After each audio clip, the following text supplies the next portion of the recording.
Ассалаумағалейкум, Маржан Кеңес каналының көрермендері, отбасыларыңыз, бала-шағаларыңыз аман есен ба? Бүгін күніміз 15 ноябрь 2025 жыл.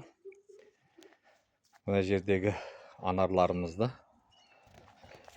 міне, мына былтырғы, одан алдыңғы жылы егілген қаламша. Міне бұл жылдыққа қанша болды? 1 метрден 1,60, 1,70. Мына былтыр егілген қаламшалар. Олардың бойы 80-90. Сұрақтар кеп түсіп жатыр маған. Не дейді? Анарларымыз жақсы көтерілмей жатыр, басқа метр. Міне өздеріңізге бір мысал ретінде көрсетейін. Мына жерлерге, мына шлангілерге помидор, огурцы, болгарский баклажан егілген. Міне былайынан. Мына жерде помидор қатар. Бұл күн тимегеннен кейін, міне қазір 50 сантиметр ма, 40 сантиметрдің төгерегінде болып қалды. Тамырына күн тимей, өзіне күн тимегеннен кейін көтерілмей қалған. Мына жерлерде баклажан.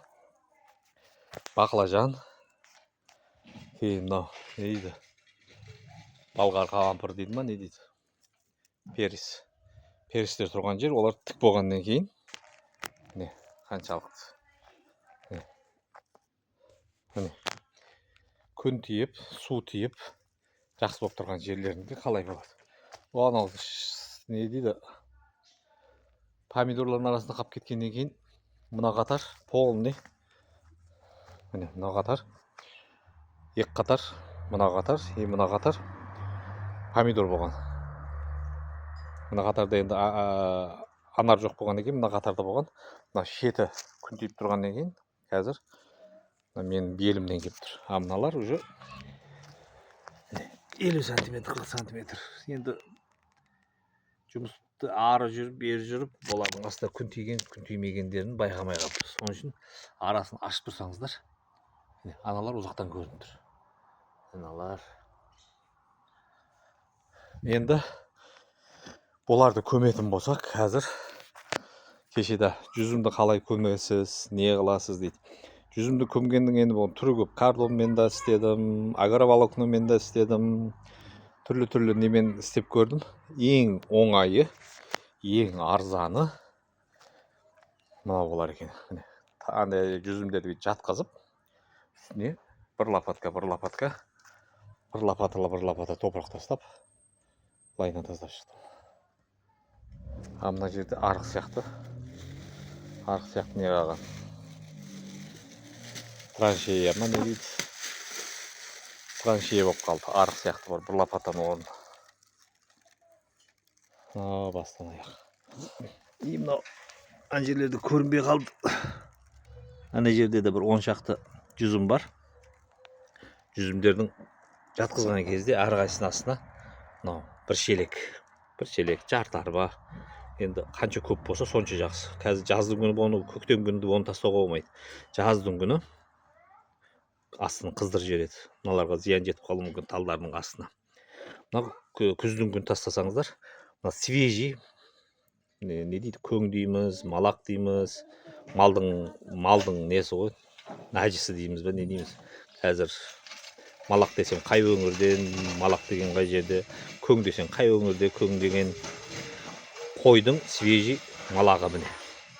Осы тамырына тастап қойсаңыздар, мынау қысымен жібіп, мынау соғы осы әжептәуір ол да бір питание, табиғи. Енді мынаған келсек, мына траншея болды, арық сияқты болды. Оған мына жақтағы шыққан мынау помидор, болгарский, солардың шыбықтары. Міне, солардың шыбықтарын жұлып, мынаның ішіне, мына арықтың ішіне жайғастырдық. Міне жайғастырдық сол арықтың ішіне. Мына жақтан шыққан топырақтың осыған жайғастырдым. Қазір ана жақтан қойдың көңі бар. Қойдың көңін әкелемін, осының үстіне бір арба аудап шығам. Бір арба аудап шығам. Көктем күні ана жақтағы топырақты бұяққа тартамыз. Осы жерде питание болып жатады.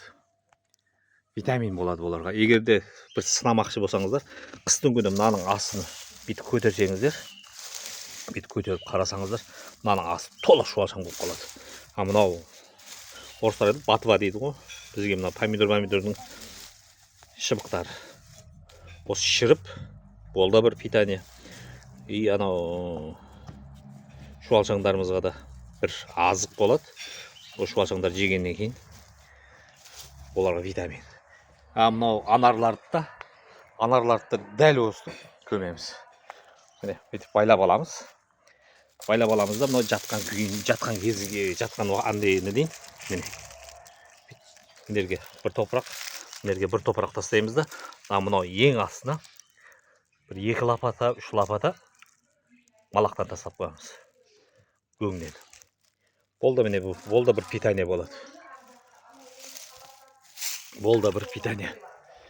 Міне осындай. Сондықтан егетін кезде 90 градуспен, 45 градуспен еккен дұрыс деген мынерде явно көрініп тұрған.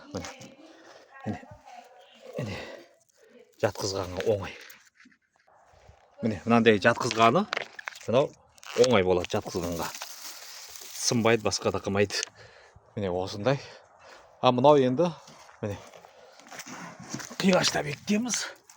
Қазір жатқызатын болсақ, бұл сынбайды. А мынаусы бұжылдық болған екен, тік болып тұр. Шамалы жатқанға дейін не қыламыз? Осындай кішігірім бір мәлімет. Сау саламатта болыңыздар. Келесі видеолық тыныштықпен аман жолыққанша.